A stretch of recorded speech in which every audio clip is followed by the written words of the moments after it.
Ok, vamos a ver. Pero no las estoy compartiendo.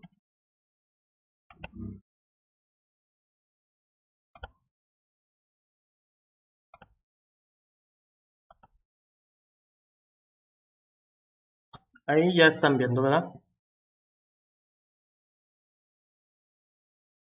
Ok.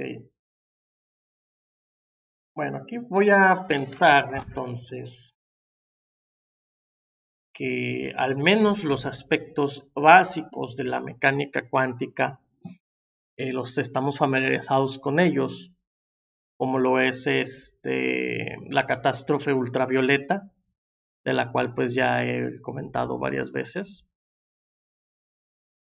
en el que se tuvo que cuantizar la forma en la que la energía era radiada en las vibraciones de las moléculas cuando se tenía un cuerpo negro, y que la predicción teórica usando la física clásica y electromagnetismo clásico nos daba una curva similar a esta, que en las regiones del ultravioleta, en las 420 nanómetros, que es la longitud de onda del ultravioleta más o menos, tenía este pico exponencial. Pero lo que el experimento reportó, pues es que sí había un máximo, luego caía y caía al mínimo, habiendo un máximo local en alguna región del naranja o del infrarrojo, en los 720 nanómetros. Esto se le llamó catástrofe ultravioleta porque era un comportamiento completamente distinto al comportamiento teórico predicho, por ejemplo, por Bean o por Rayleigh, teórico, quien encontró la relación cuantizando la energía de la forma E igual a h por la frecuencia, pues fue el señor Max Planck. Y a partir de aquí empiezan a hacer las ideas de cuantizar la energía, ponerla siempre proporcional a esta constante, más que un espectro continuo de energía. Y el siguiente trabajo que tomó esta idea, que tuvo muchísimo éxito en un problema que no podía ser explicado con la física clásica, la física normal que se tenía en ese entonces, fue el llamado efecto fotoeléctrico. Este fue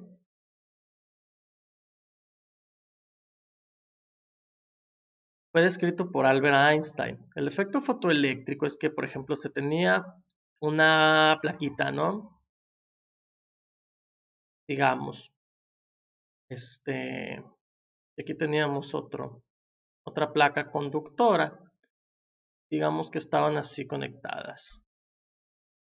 Al incidir luz sobre las placas, sobre alguna de las placas más bien, algún rayo de luz, ocurría que electrones de una placa saltaban a la otra, y esto aquí nos daba un potencial neto que se podía medir. Se pensaba que la luz pues tenía pues ya se sabía que la luz era un efecto electromagnético, pero no se entendía bien cómo era posible que la luz pudiera pues cargar a los electrones, ¿no? Digamos, electrones iban, pegaban, salían así. Se empezaron a hacer pruebas y se pensaba que a lo mejor el electrón iba absorbiendo energía de la luz hasta que eventualmente podría saltar.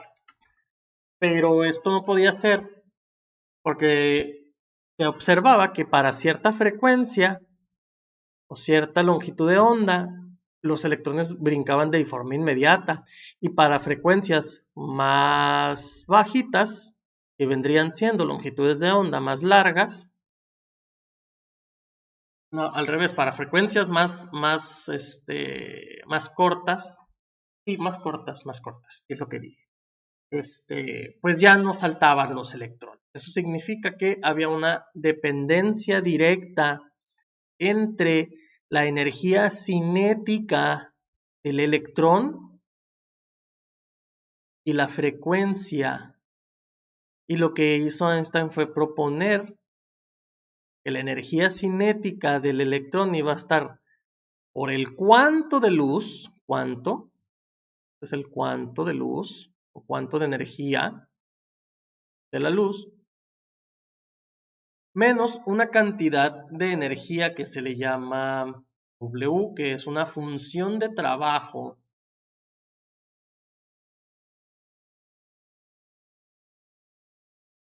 Es decir, si la energía dada por el cuanto de luz es más chica que la función de trabajo del material, esto depende del material, dependiendo de las laminitas, pues entonces el electrón no podría saltar.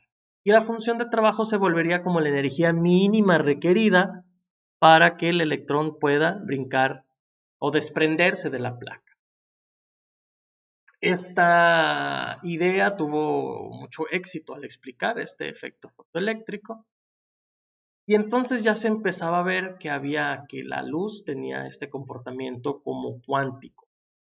Einstein lo llamó el cuanto de luz o fotón.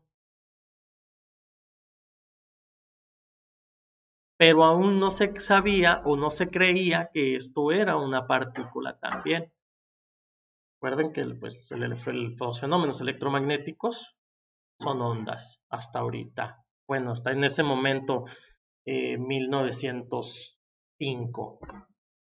Aunque en el 1900 fue cuando Max Planck pues, publica su trabajo sobre la catástrofe ultravioleta y 5 años después Einstein usa esa idea para el efecto fotoeléctrico. Creo que fue en 1908, en 1908 y 1910, no puedo recordar exactamente la fecha, hubo otro trabajo que terminó de cimentar la idea de que existía una dualidad onda-partícula para los fenómenos electromagnéticos y fue el llamado efecto Compton, en el que, por ejemplo, tenemos un electrón y le irradiamos con una onda de luz, que la voy a llamar gamma para tener la notación moderna. Esto, después de que pues interactúe la onda de luz con el electrón sale disparado para acá, y la onda también se desvía, y todavía más importante, y es lo que hacía que desconcertaran los científicos de la época, es que la longitud de onda 2 era más chica que la longitud de onda 1, es decir, la longitud de onda de la luz después del choque era más pequeña que la longitud de esta. Había un corrimiento al rojo. Y eso tampoco podía ser explicado con la física clásica, el electromagnetismo clásico. Y este es el efecto Compton.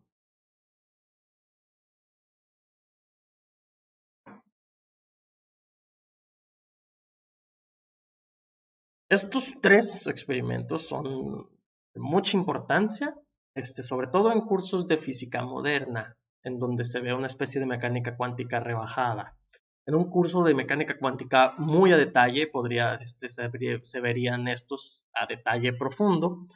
Ahora lo que nomás, por razones de que tenemos que cubrir una cantidad de material pues bastante extensa, simplemente les comento que modelando al fotón como una partícula y la interacción del fotón con el electrón como un choque elástico, pues entonces podemos encontrar de qué forma va a cambiar la longitud de onda. Vamos a hacerlo porque esto es realmente importante. Fíjense, recuerden que la velocidad de la luz la podemos poner como la frecuencia multiplicado por la longitud de onda.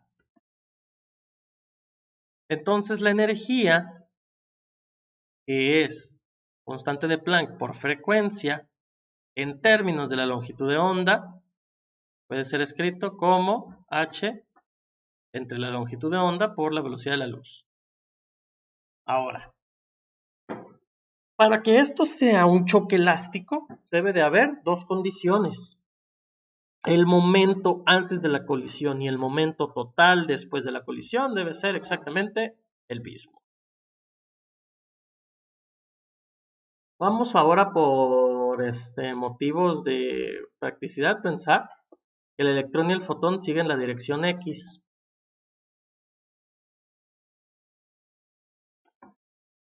Entonces, el momento antes de la colisión, momento antes, pues el momento del electrón es 0, porque está en reposo, supongamos. Pero ¿y el fotón?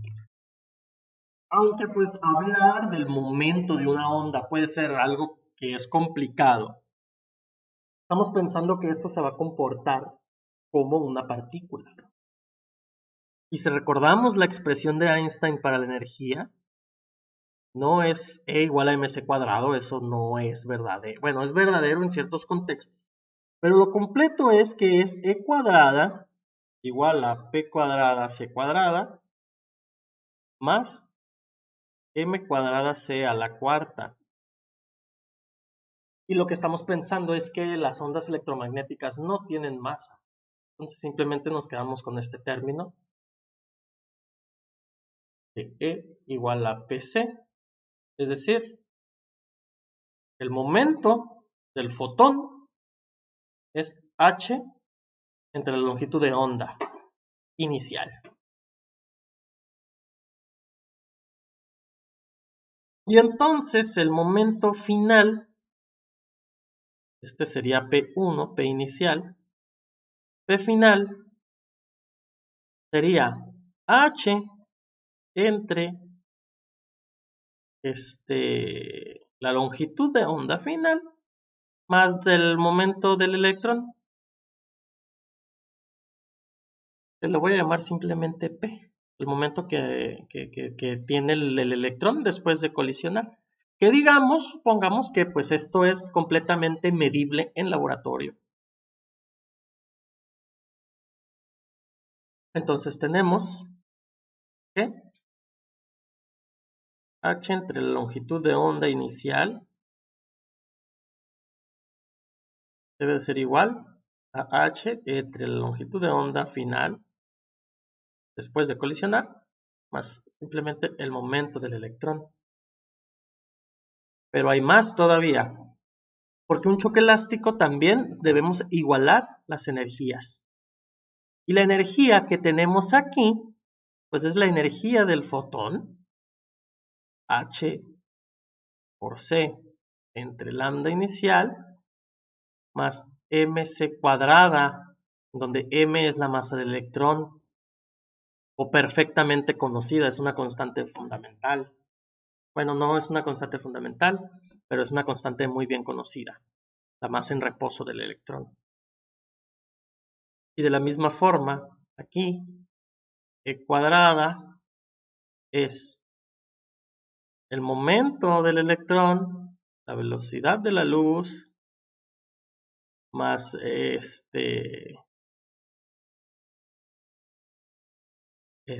¿cómo se llama? E cuadrada hacia la cuarta, y esta es la energía del electrón. Le podemos sacar raíz. Le dejamos a la 1/2. Y nos faltaría la energía del fotón. En este caso es hc entre lambda 2. Y entonces, esta más esta deben de ser igual a esta, es decir, hc lambda inicial más me c a la cuarta debe de ser igual a hc lambda 2 más pues esta parte complicada, bueno, no es complicada, es solo larga, ps cuadrada más la masa del electrón cuadrado sea a la cuarta, 1/2. Y entonces Tenemos dos sistemas de ecuaciones, dos ecuaciones, con dos incógnitas, que serían el momento y la longitud final, la longitud de onda final. Entonces, de alguna de estas podríamos despejar el momento, sustituirla en la otra y obtener una expresión para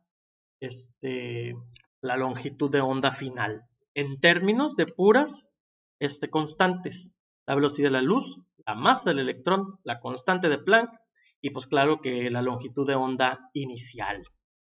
Y entonces este cálculo que realizó pues, Compton pues fue muy preciso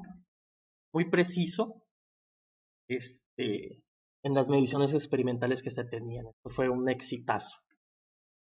Y estos tres problemas pues son básicamente los que dieron nacimiento a la mecánica cuántica, porque uno demostró la naturaleza cuantizada de la radiación electromagnética, el otro la reafirmó y finalmente el efecto Compton, que creo que es uno de los experimentos de física moderna más importantes, demostró que un modelo de luz corpuscular o de partícula era lo suficientemente bueno y exitoso para describir pues esta interacción de luz con electrón. Sobre todo pues este corrimiento al rojo que tenía la luz después de interactuar.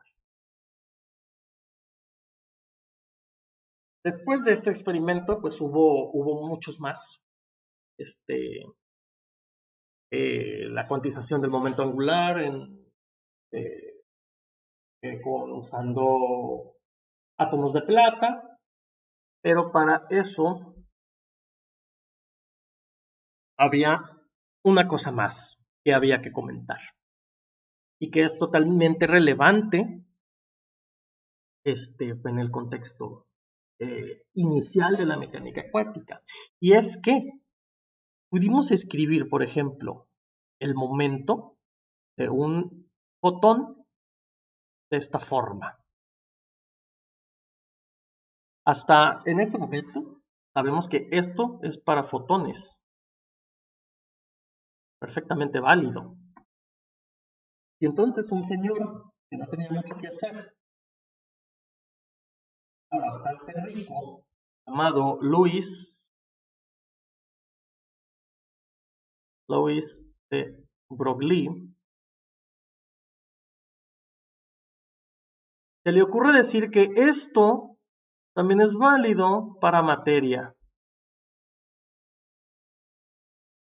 Es decir, partículas de materia, como lo serían protones, electrones y los en aquel entonces teorizados neutrones, porque en ese entonces solo eran teorizados, no se había confirmado, podían tener una longitud de onda que depende de su momento lineal.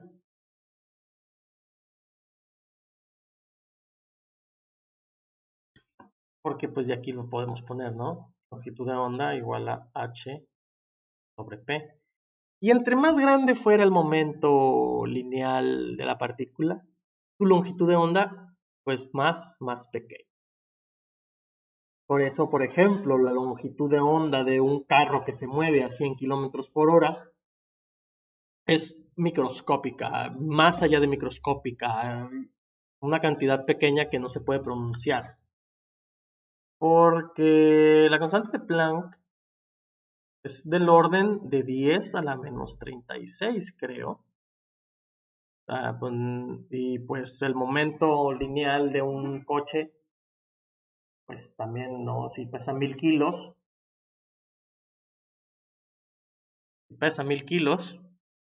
y va a 100 kilómetros por hora, pues es 1000 por 100, son 3, 2, 10 a la 5. Combinado, la longitud de onda es del orden de 10 a la menos 41.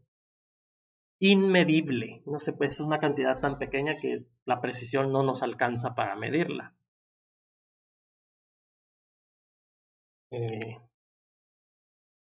Por eso estos efectos de comportamiento dual de partícula-onda solo se aprecian en momentos muy bajos, momentos lineales bajos, o sea, de objetos que tienen una masa muy pequeña, como lo son los electrones, los protones o los neutrones y otro tipo de partículas subatómicas que ya veremos más tarde. Inclusive los propios átomos en ciertas circunstancias, pues usualmente también muestran este comportamiento de onda. Y fue pues un experimento de Thomson hijo. Thomson padre descubrió al electrón, la partícula del electrón, y el experimento de Thomson hijo demostró que es una onda. En un experimento tipo Young, como lo que es el doble rendija, pero el experimento de Thomson, en donde descubre eso, y aquí nos genera un patrón de interferencia, lo cual es señal inequívoca de que se tiene una onda, porque la difracción es un fenómeno exclusivo de las ondas, así como las colisiones elásticas son exclusivas de las partículas. Y fue un experimento accidental, porque lo que querían medir era otra cosa, pero un fallo en la máquina hacía que tuviera una fuga de electrones, el tubo de rayos, y pues por alguna rendija hizo esta difracción, la que las partes quemadas pues no están ennegrecidas y nos formaba este patrón de interferencia. Y la distancia entre cada una de las franjas está relacionada con la distancia entre la rendija, la distancia de separación y, más importante, la longitud de onda. Y esta longitud de onda, que no puede ser controlada, o es más bien que lo que se quiere medir, ¿no? Porque, por ejemplo, estas distancias de aquí, de separación entre rendijas, la distancia de las rendijas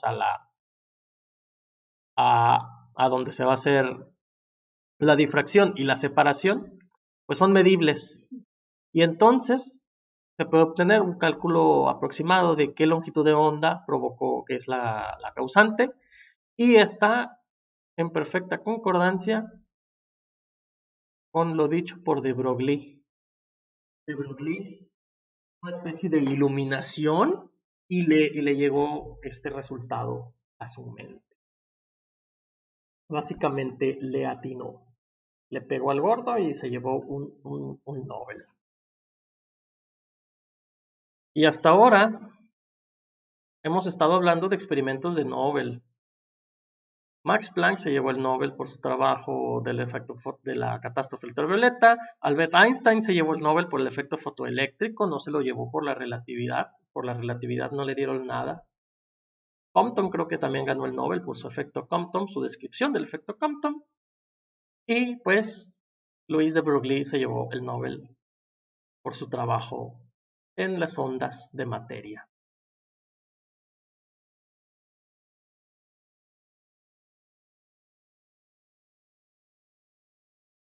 Falta otro Nobel por describir antes de llegar a el Nobel que creo que es el punto de partida de un curso de mecánica.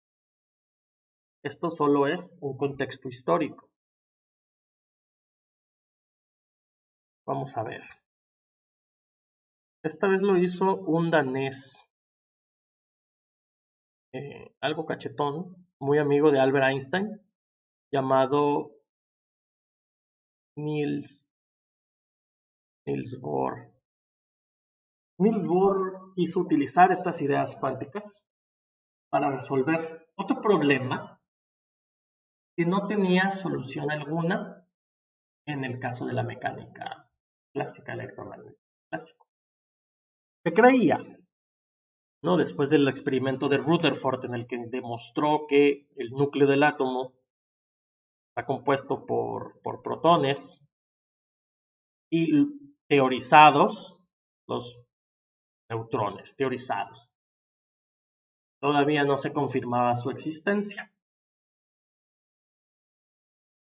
Pero lo importante en el modelo de Rutherford es que el núcleo fuera pues muy pesado. Y que el electrón estaba por aquí como orbitando, y entonces esto se parecía a un sistema solar. Y aquí orbitaba. Había un problema, y es que el electromagnetismo clásico nos dice que si tienes esta cosa girando, va a radiar ondas electromagnéticas. Y irradia, está emanando energía.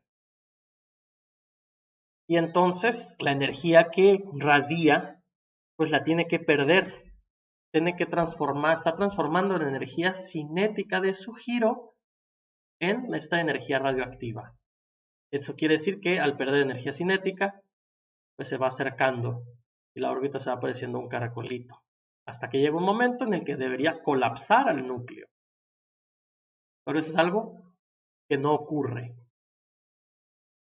Recuerden que si aquí tenemos carga positiva en el núcleo y es de carga negativa, pues debería de atraerse, colapsar. Pero vemos que eso no pasa, no colapsa. Muy importante.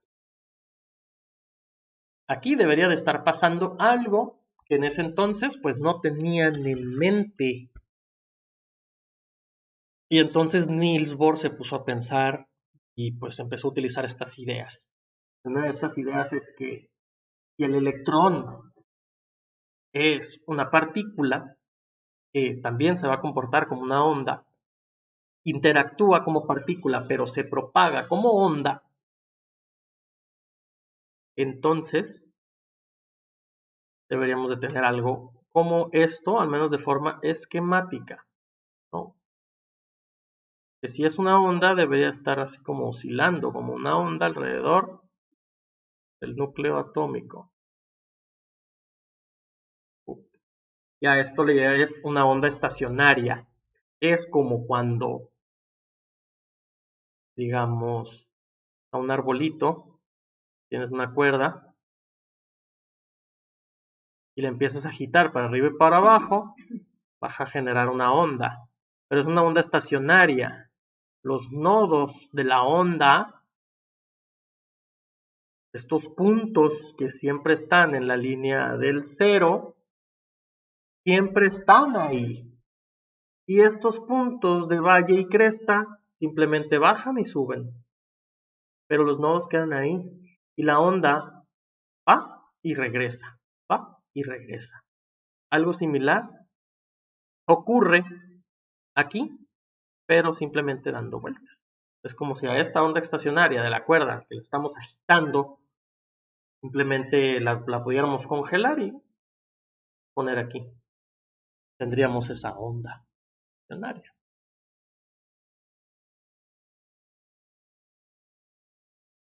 Y el electrón se va a quedar como una onda estacionaria y lo iban a obligar a no radiar energía y además decimos que está en un estado de equilibrio. Con esos tres postulados que llamamos los postulados de Bohr, Bohr pues pudo obtener los niveles de energía del átomo de hidrógeno sin resolver pues lo que es, como lo hacemos de forma moderna, la ecuación de Schrödinger. Y la idea pues es bien sencilla. Porque si es una onda estacionaria, la onda estacionaria más chiquita que puedes tener es esta, que mide media longitud de onda. Eso quiere decir que el radio de giro, o más bien la circunferencia, que sería 2pi radio de giro, debería de ser igual a un número entero multiplicado por lambda medios.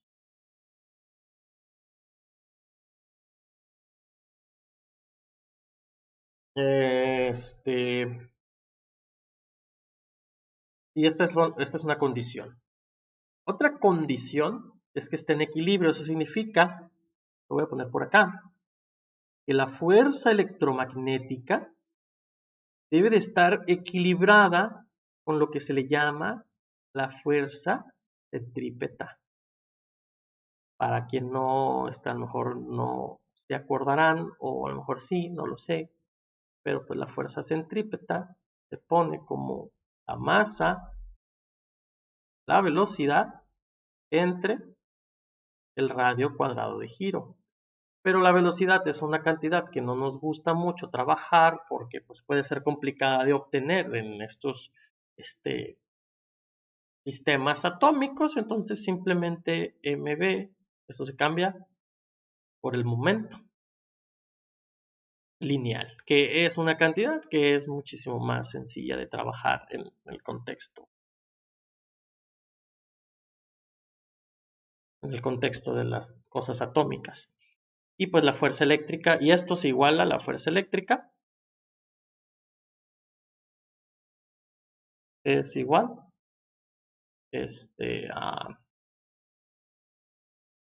a la constante de Coulomb, que eso sería la carga.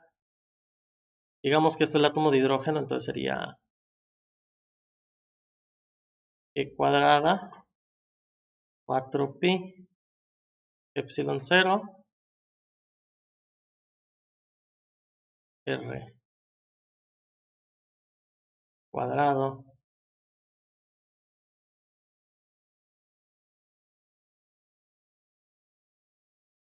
y entonces pues se puede obtener, ¿no? El momento. Recuerden que el momento está en términos también de esto, se puede poner en términos del momento porque aquí está la lambda y pues faltaría nada más ver la energía, de qué forma se comporta la energía de este objeto cinética más potencial, en el que la energía potencial, pues de la energía potencial electromagnética, es que es nada más E al cuadrado entre 4pi epsilon 0 r.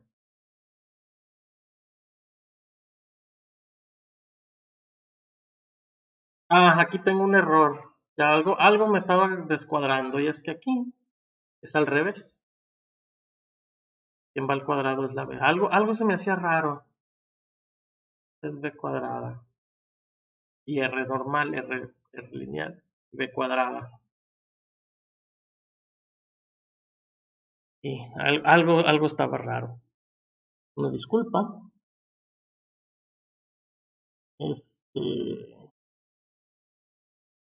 Entonces, de aquí pues podemos ver, ¿no? Si P es igual a mb, entonces cuadrado, cuadrado, cuadrado. Y la m pasa para acá, la masa del electrón, más el reposo del electrón. Entonces, la fuerza centrípeta en términos del momento lineal puede ponerse como m p cuadrada sobre m cuadrada entre el radio, es decir, p cuadrada entre mr. Y esto es lo que se iguala a la fuerza eléctrica. La carga E cuadrada es la carga elemental. Ay, es que cuando me voy a las orillas, esto se alteró. E cuadrada 4pi epsilon 0 r cuadrada. Y entonces, despejando r de esta ecuación, la podemos poner en términos del momento y de E.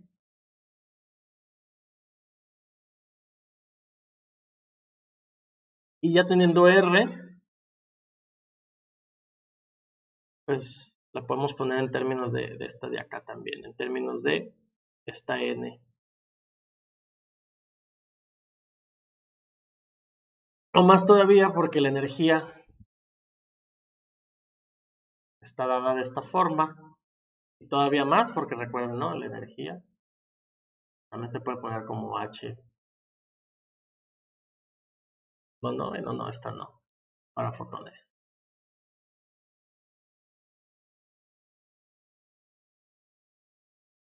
Pero aquí está la expresión de la energía, que sería P cuadrado entre 2m para la energía cinética.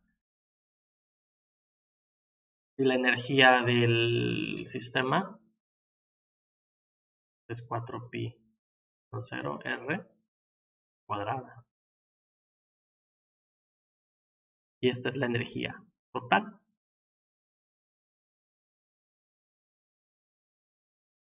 Y reemplazando esto aquí, la forma de P, utilizando P igual a H en lambda, y reemplazando la R de aquí, pues es posible obtener relaciones entre P y R y relaciones entre la energía, la constante de Planck y este número de aquí. Este número que es un número entero, es importante. Si lo hiciéramos, obtendríamos algo de la forma h al cuadrado por i al cuadrado n cuadrada, y acá creo que habría un 2pi m,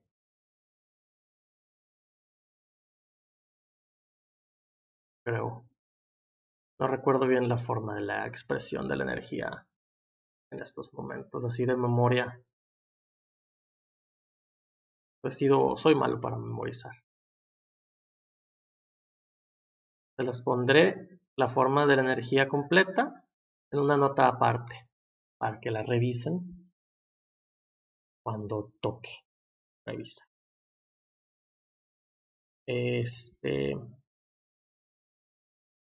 Pero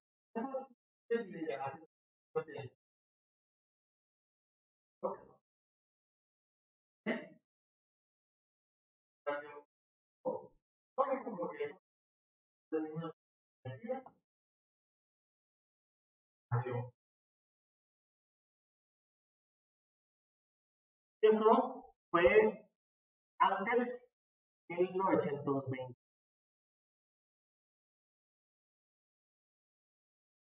Pero pues esto fue para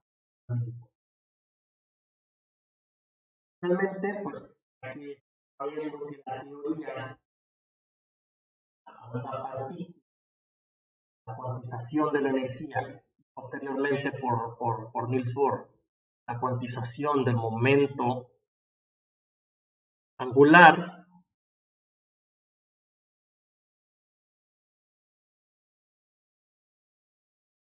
también lo cuantizó, daban pues muchos resultados correctos de problemas que no podían ser explicados con la mecánica, el electromagnetismo clásico.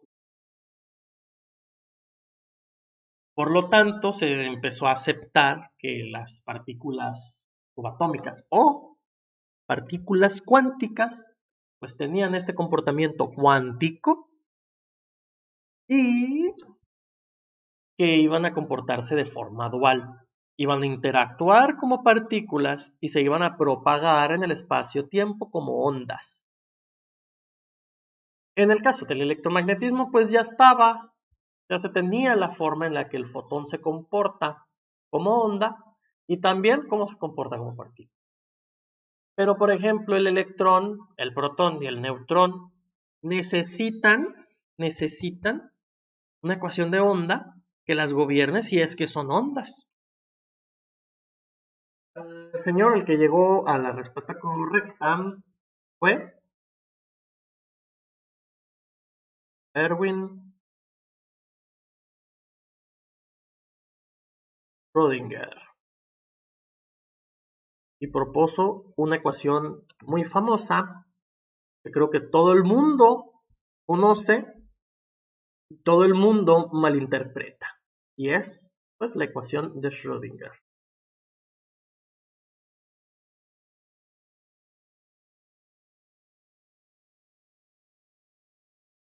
Es aquí h barra cuadrada entre 2m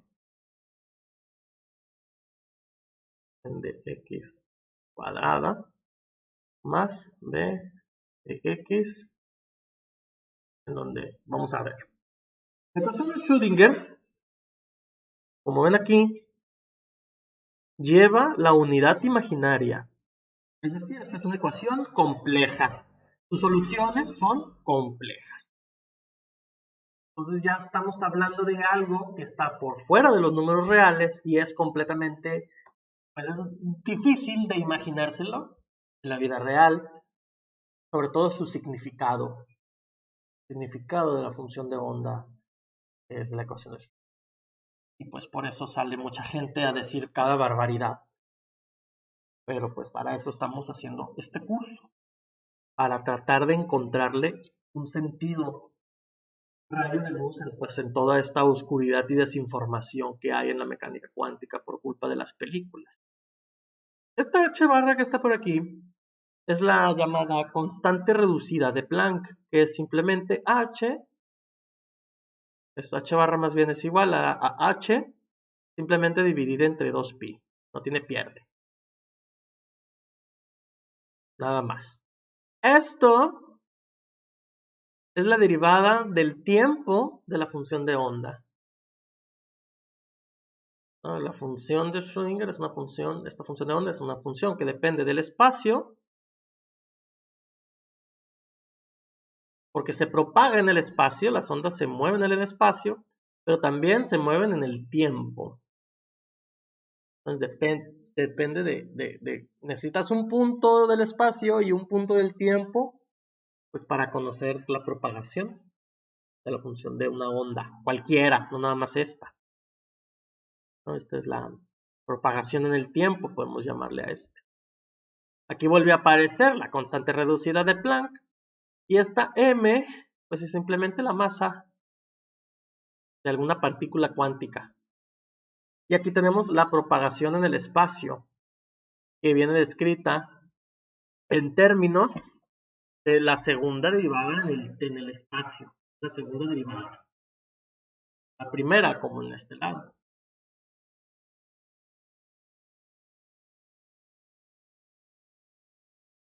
Y finalmente el último componente de la ecuación de Schrödinger es este término de potencial, de energía potencial.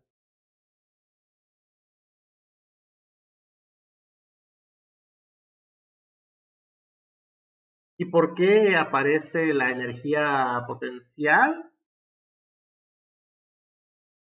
Pues yo creo que es algo que vamos a ver la siguiente clase. La descripción completa de la ecuación de Schrödinger. Porque la ecuación de Schrödinger, en su simpleza, porque pues técnicamente esto es muy, muy simple de escribir, esconde muchos secretos y muchos significados. Y es necesario entender cada uno de esos aspectos para poder realizar una descripción completa de cualquier fenómeno en el que la mecánica cuántica observe. Por ahora, lo que quiero es que la comparemos. ¿No? Esta es la función de onda cuántica con la función de onda o la ecuación de onda clásica. Es de esta forma. Esto es igual a b cuadrada por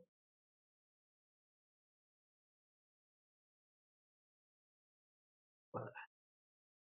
Esta es simplemente la velocidad de propagación de la onda. Y entonces, la propagación en el tiempo o la segunda derivada de la función de onda o de una onda en el tiempo, pues es igual a la velocidad al cuadrado multiplicada por la derivada segunda en el espacio. Y es la forma en la que se propaga una onda, como lo sería, por ejemplo, desde las olas del mar, las ondas que se forman en la guitarra, cuando estás tocando un instrumento, las ondas de sonido, por supuesto, las ondas electromagnéticas también se propagan. Y la principal diferencia es que, por ejemplo, si la partícula fuera libre, una partícula cuántica en donde no tendríamos este potencial, la principal diferencia es que esta es una primera derivada. Entonces, así como que digas una función de onda calcada de lo que teníamos en clásica, pues no es. Y por eso les digo que hay cosas muy profundas en la ecuación de Schrödinger que pues no hacen que se pueda malinterpretar cuando no se conocen estos detalles. Y eso lo veremos la próxima clase. Por ahora pues vamos a finalizar aquí con la idea de que la ecuación de Schrödinger es quien nos va a gobernar a partir de ahora todos los fenómenos mecánico-cuánticos clásicos. Es decir, más bien los fenómenos mecánico-cuánticos no relativistas. O sea, el electrón no se va a mover a velocidades cercanas a la velocidad de la luz.